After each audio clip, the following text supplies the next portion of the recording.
जय माँ बीजासेन। कैसे हैं आप सभी।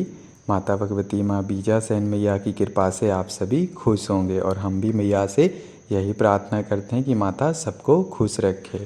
तो आइए आज हम आप सभी के लिए एक बहुत ही सरलतम विधान लेकर आए हैं, क्योंकि आप सभी को पता है कि कल से पितृपक्ष शुरू होने वाले हैं। तो इसीलिए हम ये जो विधान आप सभी को देने वाले हैं, ये विधान एक दिन के अंदर अंदर आप सभी अपने पितृ देवी देवताओं के दर्शन कर पाएंगे इस विधान को करने के बाद। तो आप सभी इस विधान को गहराई पूर्वक सुन लीजिए, समझ लीजिए, ताकि आप अपने पितृ देवी देवताओं का पूजन कर सकें इस विधान के माध्यम से, साथ ही साथ उनके आप सभी दर्शन भी कर सकें। तो विधान हम आप सभी को बता देते हैं, बहुत ही सरलतम तरीके से है।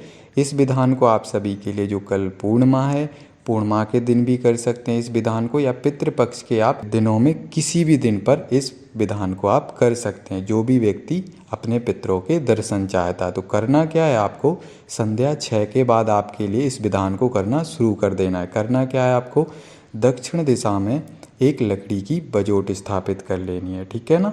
लकड़ी की बजोट के ऊपर आपको एक सफ़ेद वस्त्र बिछा लेना है। सफ़ेद वस्त्र बिछाने के बाद उसके ऊपर एक चावल की ढेरी लगा लेनी है। थोड़े से आपको एक मुट्ठी चावल रख लेने हैं उस लकड़ी की बजोट के ऊपर, ठीक है ना। उसके बाद उसके ऊपर एक दीपक घी का बना के रख लीजिए, और उसके बाद आप एक मिट्टी का पात्र ले लीजिए। मिट्टी के पात्र में जल भर के रख लीजिए, ठीक है ना।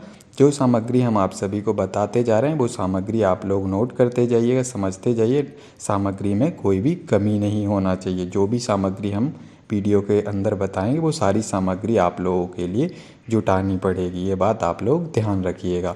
तो अब हम आपको बता देते हैं, ये जो हमने बोला हुआ है कि मिट्टी के बर्तन में पानी भर लीजिए और पानी साइड से रख लीजिए। उसके बाद आप लोगों के लिए घर में जो भी आपके घर का बड़ा सदस्य है उसके द्वारा आप लोगों के लिए भोजन बनवाना है। आप या तो अपनी आपके घर में अगर माँ आपकी बड़ी हैं तो माँ से भोजन बनवा सकते हैं, या फिर आपके परिवार में दादी आपकी बड़ी हैं तो उनसे भोजन बनवा सकते हैं आप। तो भोजन बनवा लीजिए। भोजन में आपके लिए खीर और पूड़ी ही बनवाना है। खीर पूड़ी बनवा लीजिए। उसके बाद आप लोगों के लिए करना क्या है कि जब भोजन बन जाता है पितरों के लिए, तो आपके लिए अपने पितरों के नाम से घी का दीपक प्रज्वलित करना है, ठीक है। जो वहाँ पर आपने लकड़ी की बजोट के ऊपर जो दीपक रख रखा है उसी को आपको प्रज्वलित करना है। मंत्र हम आपको बता देते हैं, ओम सर्वेभ्यो पितृदेवी देवताभ्यो नमः। इस मंत्र का जाप करते हुए ही आपको दीपक प्रज्वलित कर देना। उसके बाद आपको आंख बंद करके ध्यान करना है, और ध्यान करते हुए प्रार्थना लगानी कि हे हमारे घर के समस्त पितृ देवी देवता, जो पूर्वज हमारे अज्ञात हैं, जिनको हम नहीं जानते और जिनको जानते हैं, तो हम उन सब का आह्वान करते हैं। हे माता पिता, आप सब हमारे आह्वान स्वीकार करके आइए और इस लकड़ी की बजोट के ऊपर विराजमान हो जाइए। इस तरीके से आप लोग प्रार्थना कर सकते हैं। प्रार्थना करने के बाद आप लोग धूप या अगरबत्ती जला सकते हैं। 5 या 11 सुगंधित अगरबत्ती लगा दीजिए अपने पितरों के नाम से। कुछ गुलाब की पंखुड़ियाँ लकड़ी की बजोट के ऊपर बिखरा दीजिए, और उसके बाद आप गुलाब के पुष्प पितरों के चरणों को स्मरण करते हुए, ध्यान करते हुए गुलाब के पुष्प वहाँ पर चढ़ा दीजिए।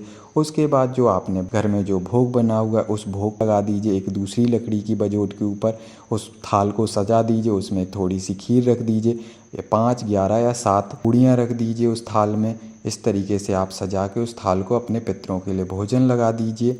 प्रणाम कर लीजिए अच्छे भाव के साथ। पूरे परिवार के सभी सदस्य मिलकर प्रणाम कर लीजिए अपने पितरों को। साथ ही साथ जो जल भर के रखा हुआ है उस जल में आप एक मुट्ठी चावल डाल दीजिए, 2 या 4 बतासे डाल दीजिए उस मिट्टी के पात्र में जिसमें आपने पितरों के लिए पानी भर के रखा हुआ है। और उस पात्र को आप लकड़ी की बजोट के सामने वहाँ पर बाजू से, जहाँ पर आपने भोजन का थाल लगा रखा है, वहीं पर साइड से उस पात्र को भी रख दीजिए जल के। और उसके बाद पितरों से प्रार्थना लगाइए, जो भोजन हमने आप सभी के लिए लगाया हुआ है इस भोजन को भी आप सब ग्रहण करिए। हमारी स्वयं की तरफ से और परिवार के सभी सदस्यों की तरफ से ये भोजन आप सबके लिए लगाया गया है। तो हे पितृ देवी देवता, इस भोजन को प्रेम पूर्वक आप सभी ग्रहण करें। यही छोटी सी सेवा है आपके बच्चों की, आप सबके लिए। ऐसी आप से हम प्रार्थना करते हैं। तो ऐसी आप लोग सभी प्रार्थना कर दीजिए पितरों से। उसके बाद जल ग्रहण करने के लिए भी प्रार्थना कर दीजिए। इस तरह से भोजन वगैरह लगाने के बाद आप लोगों के लिए करना क्या है, आप लोगों के लिए होम करना है। जब आप भोजन वगैरह पितरों के लिए लगा देते हैं, जो पूजन बताया उस तरीके से पूजन कर लेते हैं, जो गाय के उपले होते हैं, जो गोबर के बने उपले होते हैं, उसको लिए आप जला लीजिए। जलाने के बाद हवन कुंड में रख लीजिए, जहाँ पर लकड़ी की बजोट स्थापित कर रखी है वहीं पर आपके लिए होम करना है। सबसे पहले आपके लिए घी से होम करना है। 1 माला 108 आहुति होम करना है। ओम सर्वेभ्यो पितृदेवी देवताभ्यो नमः, इस मंत्र से 108 आहुति कर देनी है। जब घी से 108 आहुति हो जाती, फिर 108 आहुति आपको पूड़ी और खीर की करनी है। छोटे छोटे टुकड़े लेने हैं पूड़ी के और थोड़ी सी खीर लेनी है और इसी मंत्र से ओम सर्वेभ्यो पितृदेवी देवताभ्यो नमः 108 आहुति आपको पूड़ी और खीर से करनी है। उसके बाद आप लोगों के लिए जब आपका ये होम हो जाता है तो कम से कम तो जब तक उस हवन कुंड में से जब तक आपके धुआं निकलता रहे तब तक आपके लिए ओम नमो भगवते वासुदेवाय नमः या फिर ओम विष्णवे नमः, इन दोनों मंत्रों में से एक मंत्र का कंटिन्यू जाप करते रहना है जब तक कि वो धुआं आपका निकलना हवन कुंड में से बंद नहीं हो जाता। जब तक आपके लिए जाप करते रहना इन दोनों मंत्रों में से एक मंत्र का। और मंत्र जाप करने से पहले आपको श्री हरि विष्णु भगवान को याद करना है, उनके चरणों में प्रणाम करना और प्रार्थना लगानी कि हे श्री हरि विष्णु भगवान, हे जगत के पालन करता, हम आपके जो भी मंत्र आप जाप करने वाले उस मंत्र का नाम बता दीजिए, मंत्र जाप करके बता दीजिए बाबा को इस मंत्र का हम जाप करने वाले। और इस मंत्र का जाप करने का हमारा उद्देश्य ये कि ये पूरा का पूरा जाप हम हमारे पितरों को सुनाना चाहते हैं ताकि हमारे सभी पितृ देवी देवताओं की दिव्य आत्माओं के लिए संतुष्टि, शांति, तृप्ति, मुक्ति मिले। ऐसी हम आपसे प्रार्थना करते हैं। हे विष्णु भगवान, हमारी इस प्रार्थना को स्वीकार करें और हमारे घर के समस्त पूर्वज पितृ देवी देवताओं की दिव्य आत्माओं के लिए आप संतुष्टि, शांति, तृप्ति, मुक्ति प्रदान करें। ऐसी आप विष्णु भगवान से प्रार्थना लगा दीजिए।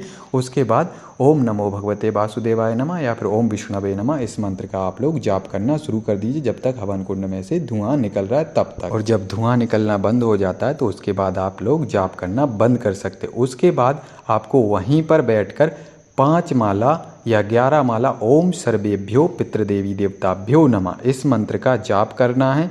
और जाप करने के बाद आप लोगों के लिए पितृ देवी देवताओं से अपने प्रार्थना करनी कि हे हमारे घर के समस्त पूर्वज पितृ देवी देवता, हमसे आप लोगों के लिए जो ये छोटी सी सेवा बनी तो हमने सच्चे मन समर्पण के साथ ये सेवा की और इस सेवा को करते वक्त किसी भी प्रकार की कोई भी भूल चूक या त्रुटि गलती हुई हो हमसे, हमारे परिवार के किसी भी सदस्य से, तो हमें आप सब क्षमा कर देना। हमारे परिवार के सभी सदस्यों को, आपके बच्चों को, हम सबको क्षमा कर देना। हे माता पिता, ऐसी हम आप सबसे प्रार्थना करते हैं। और आज रात्रि में हम आप सभी के दर्शन करना चाहते हैं तो कृपा करके आप सब हमें स्वप्न के माध्यम से दर्शन देने की कृपा करें। तो इस तरीके से आप प्रार्थना लगा दीजिए। ये सारी जो पूजन पाठ है आपकी 9-10 बजे तक कंप्लीट हो जाएगी। और जैसे ये पूजन पाठ कंप्लीट होती है तो जिस रूम में अभी आप ये पूजा कर रहे हैं उस रूम में कोई आना जाना नहीं चाहिए। उस रूम में आप ये पूजन पाठ करते रहें। अकेले ही आपको पूजन पाठ करना है। परिवार के कोई भी सदस्य बार बार उस रूम में नहीं आना जाना चाहिए। और जब ये पूजन पाठ आपकी समाप्त हो जाती है तो उसी रूम में आपको सो जाना है। अवश्य आपके लिए आपके सभी पितृ देवी देवताओं के दर्शन अवश्य होंगे उस रात्रि में, जिस रात्रि में आप ये पूजन पाठ करेंगे जिस विधान से हमने आपको बताया हुआ है। तो अगर आप सभी को हमारे द्वारा दी हुई जानकारी अच्छी लगी हो तो वीडियो को लाइक कीजिएगा। हमारी माता रानी माँ बीजा सेन मैया के चैनल को सब्सक्राइब कीजिएगा और ज़्यादा से ज़्यादा हमारे इस वीडियो को शेयर भी कीजिएगा। जब तक के लिए आप सभी को जय माँ बीजा सेन।